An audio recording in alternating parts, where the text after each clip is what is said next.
SCM tidak saja ditunjuk sebagai official broadcaster, tapi host broadcaster itu jarang ya. Jadi penyelenggaraan Piala Dunia di Qatar misalnya yang menyelenggarakan siarannya itu adalah diproduksi oleh HBS, Host Broadcaster Services, punyanya FIFA.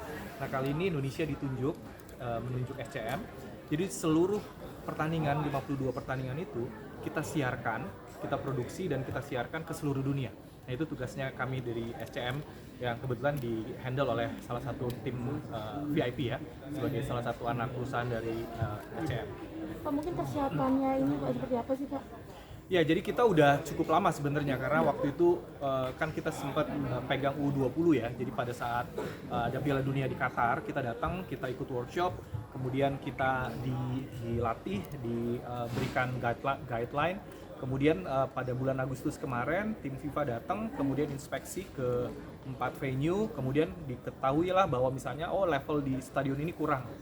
Kemudian posisi kameranya salah, pencahayaannya kurang. Nah, itu yang kemudian kita lakukan perbaikan, komunikasi dengan PSSI juga gitu ya. Kemudian kemarin bulan lalu kita sudah tes sinyal, kirim sinyal ke beberapa negara, sudah diterima dengan baik. Nah itu jadi sudah kita siap ya, nanti mudah-mudahan pada tanggal 10 nanti kita udah punya tim yang bisa menyiarkan pertandingan sepak bola dengan standar internasional.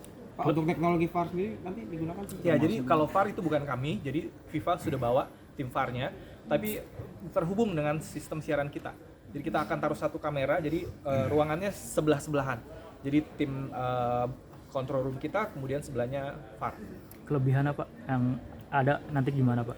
Ya, karena standarnya internasional, jadi kita pakai 13 kamera. Posisi kameranya itu seperti kalau kalian nonton program-program siaran sepak bola di luar negeri lah ya, di mana kita punya 3 kamera di tengah ya, kemudian kita punya goal line, kita punya kamera di belakang, kita punya beauty, dan kita punya replay. Nah itu yang paling penting karena kebanyakan di Indonesia replaynya masih bermasalah tuh, dan kita punya super slow mo kamera juga. Jadi mudah-mudahan standarnya kita bisa mengikuti standar internasional.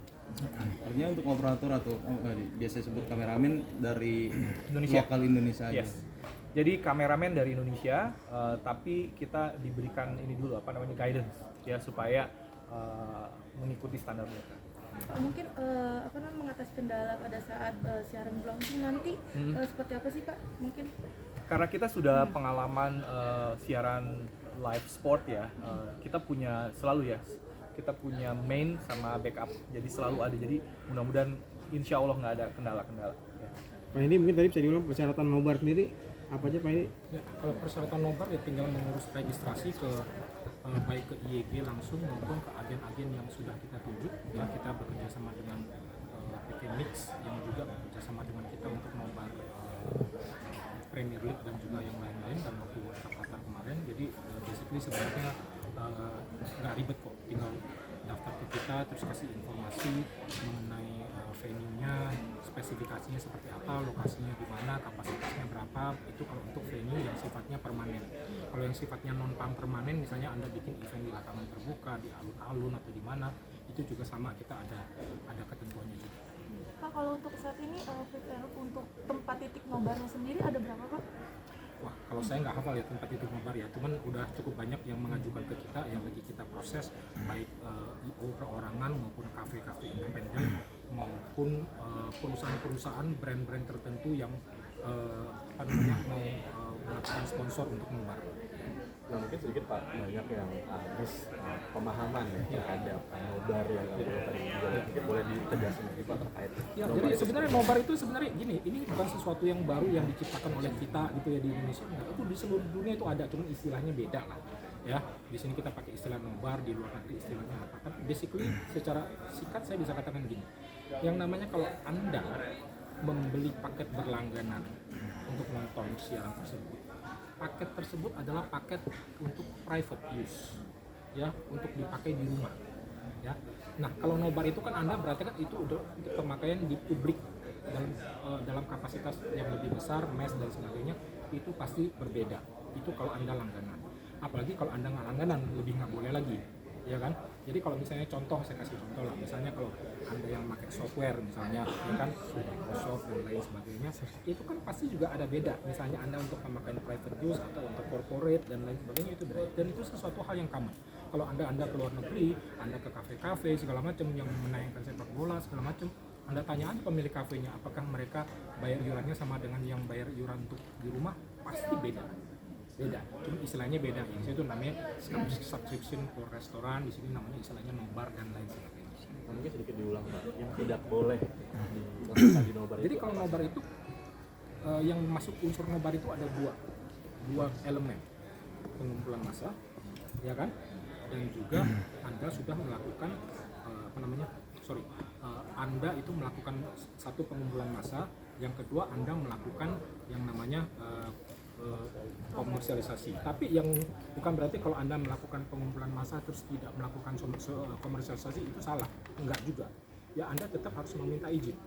Nanti akan kita review gitu loh. Ya kan, saya kasih contoh. Kenapa ada yang nanya, kok nggak komersialisasi pun tetap mesti minta izin? Saya contoh ya, saya kasih contoh.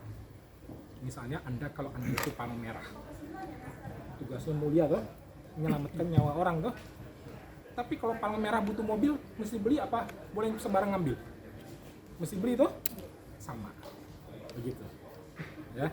Jadi kalaupun Anda melakukan hal yang sifatnya nobar yang katanya untuk kepentingan kemanusiaan sekalipun, itu harus izin sama yang punya barang. Ya kan? Palang merah aja kalau butuh mobil beli kan? Dia nggak bilang ke showroom bilang, ini karena gua palang merah gua boleh ambil ya, lu nggak boleh suruh gua bayar. Ya bukan begitu kan?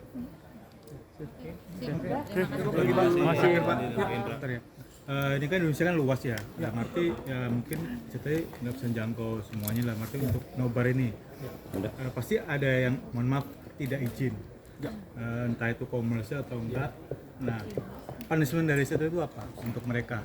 Kalau Sebenarnya mereka terus kita melakukan selama ini udah melakukan sih penindakan. Jadi ada beberapa venue, bukan beberapa, banyak sekali venue yang sudah kita tindak secara hukum. Tapi mungkin kita nggak beritain ya. Tapi ada beberapa yang masuk pemberitaan, kalau Anda Google itu masuk. Pak Fendi, satu lagi Pak, kalau misalnya ada temuan untuk venue yang memang melanggar aturan tersebut, apakah ada tindakan khusus dari YG seperti apa Pak? Ya seperti yang saya jelaskan tadi, kita akan mengambil tindakan hukum. Jadi pertama kita akan himbau untuk meminta izin, ya kan kalau sebagainya. Tapi kalau memang enggak, kita akan lakukan tindakan hukum. Seperti yang sudah kita lakukan sebelumnya, yang waktu di Qatar kita ada, waktu di mana, yang di Premier League kita ada, bahkan baru beberapa minggu yang lalu kita melakukan beberapa penggerebekan ke beberapa kafe di Bali. Kalau teman-teman ngikutin berita itu ada. Oke. Terima kasih Bapak.